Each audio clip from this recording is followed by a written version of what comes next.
अस्सलामुअलैकुम dear students, I am Abdul Qadir और आज से हम एक एमएससी बीएस मैथमेटिक्स का कोर्स जो कि फंक्शनल एनालिसिस है उसको स्टार्ट करने जा रहे हैं। काफ़ी स्टूडेंट्स के कमेंट्स आए कि सर यूनिवर्सिटी लेवल के ऊपर भी वीडियोस बनाएं, तो आज से हम एक न्यू लेक्चर सीरीज स्टार्ट कर रहे हैं एमएससी और जो बीएस मैथमेटिक्स के कोर्सेज में आपको पढ़ाए जाते हैं। तो जो हमारे पास फंक्शनल एनालिसिस है उसमें जो आज हमारा टॉपिक है वो है मीट्रिक स्पेस। चैप्टर नंबर 1 है हमारे पास, वो भी हमारे पास मीट्रिक स्पेस है। तो डियर स्टूडेंट्स, इसमें हम मीट्रिक को ही डील करेंगे। तो इस लेक्चर में हम पहले प्रॉपर वे में डेफिनेशन सीखेंगे कि मीट्रिक स्पेस क्या होती है। Metric space is a set and you need a distance function. Means कि हमें एक सेट चाहिए। अब वो सेट कौन सा है? सेट ऑफ रियल नंबर है, सेट ऑफ कॉम्प्लेक्स नंबर है, सेट ऑफ सीक्वेंस है, सेट ऑफ फंक्शन है। तो हम किसी भी सेट को उस सेट को हम स्पेस का नाम दे देंगे, ठीक है। और फिर हम उसके ऊपर एक डिस्टेंस फंक्शन को डिफाइन करेंगे जो कि हमारे पास इस फॉर्म में होगा, जो पेयर होगा हमारे पास। देखें, a metric space is pair X D. X जो है वो सेट है, वो मैंने आपको बताया कि कौन सा सेट है। सेट ऑफ रियल है, सेट ऑफ कॉम्प्लेक्स है, या सेट ऑफ सीक्वेंस है, या कोई भी है। उसको हम क्या नाम दे देते हैं? स्पेस का नाम दे देते हैं। जो डी है वो हमारे पास मीट्रिक ऑन एक्स है, या मीट्रिक का मतलब कि वो हमारे पास डिस्टेंस फंक्शन है। That is a function defined on x cross x. X cross x का मतलब है कि जो भी एलिमेंट है वो एक्स के साथ ही हम क्रॉस प्रोडक्ट लेंगे। मीन कि जो भी हमारे पास स्पेस है हम उसी के साथ उसका क्रॉस प्रोडक्ट लें, क्योंकि हम जब क्रॉस प्रोडक्ट लेते हैं तो वो हमें पता है कि हमें डॉट मीन्स कि वो हमें ऑर्डर पेयर देता है। अब ऑर्डर पेयर में जितने भी एलिमेंट हैं वो एक्स के ही होंगे, such that for all x y g belong to x. वो है फर्स्ट हमारे पास कंडीशन है कि मीट्रिक को प्रूव करने के लिए कि जो d है वो हमारा real valued, finite and non negative होना चाहिए। मीन के जो डिस्टेंस है वो रियल वैल्यूड होना चाहिए, कॉम्प्लेक्स नहीं होना चाहिए, फाइनाइट होना चाहिए, इनफाइनाइट नहीं होना चाहिए, और हमारा डिस्टेंस जो है वो पॉजिटिव होना चाहिए। पहली इसकी ये कंडीशन है। सेकेंड कंडीशन ये है कि जो डिस्टेंस हम ले रहे हैं x से y तक का, वो इक्वल टू 0 कब होगा? इफ एंड ओनली इफ, जब दोनों एलिमेंट्स आपस में इक्वल होंगे। थर्ड प्रॉपर्टी है हमारे पास कि अगर हम x से y तक का डिस्टेंस ले या y से x तक का डिस्टेंस ले तो वो हमारे पास इक्वल होना चाहिए। इसको हम सिमेट्रिक का भी नाम दे सकते हैं।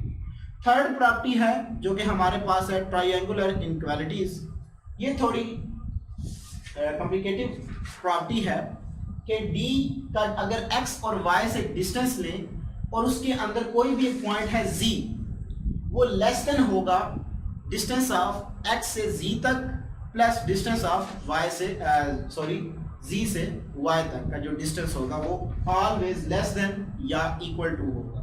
इसको थोड़ा, जो जब भी हम किसी स्पेस को मीट्रिक प्रूव करेंगे उसके लिए ये जो पहली 3 प्रॉपर्टीज हैं इनको प्रूव करना हमारे लिए आसान होता है। जो थर्ड होती है वो फोर्थ जो है वो हमारे लिए बाज़ दफ़ा काफ़ी मुश्किल आ जाती है। तो इसको थोड़ा समझ लेते हैं।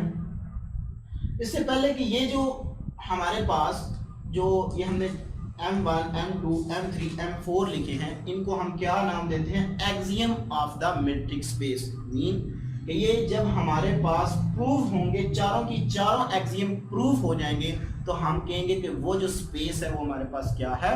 एक मीट्रिक स्पेस है। अब इसको थोड़ा समझते हैं कि ये किस तरह लेस देन है और इक्वल टू हमारे पास किस तरह हो सकता है। लेट्स सपोज कि यहाँ पे एक हमारे पास पॉइंट है x, एक यहाँ पे पॉइंट है y, इनके दरमियान डिस्टेंस लेते हैं, और एक पॉइंट यहाँ पे है हमारे पास जो कि पॉइंट z है। अगर मैं इनको ज्वाइन कर दूं, यानी कि x से y तक का डिस्टेंस, y से z तक का डिस्टेंस, x से जी तक का जो डिस्टेंस है वो ये। अब ये लेस देन कब होगा? अगर हम डिस्टेंस लें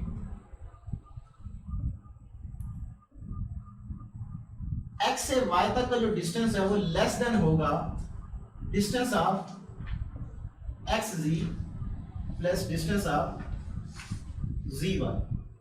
ये हमारे पास लेस देन होगा। इक्वल टू कब होगा? जब हमारे पास x और y के दरमियान पॉइंट z आ जाए तो हम कहते हैं कि ये हमारे पास इक्वल होगा।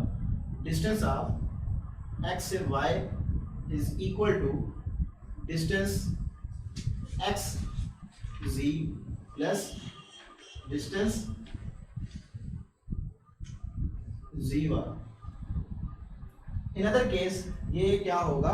लेस देन होगा। अगर हम इसको मजीद जनरलाइज करें तो हमारे पास अगर कोई मोर देन 3 पॉइंट हैं x1 x2 x3 up to so on xn, तो एनी 2 पॉइंट अगर हम 2 पॉइंट के दरमियान डिस्टेंस लें x1 टू xn वो लेस देन आर इक्वल होगा distance of x1 x2 plus distance of x2 x3 up to so on distance of xn minus 1 xn। तो इसको हमने क्या कहा? जस्ट ये हमारे पास जनरलाइज्ड है ट्रायंगुलर इनइक्वालिटीज।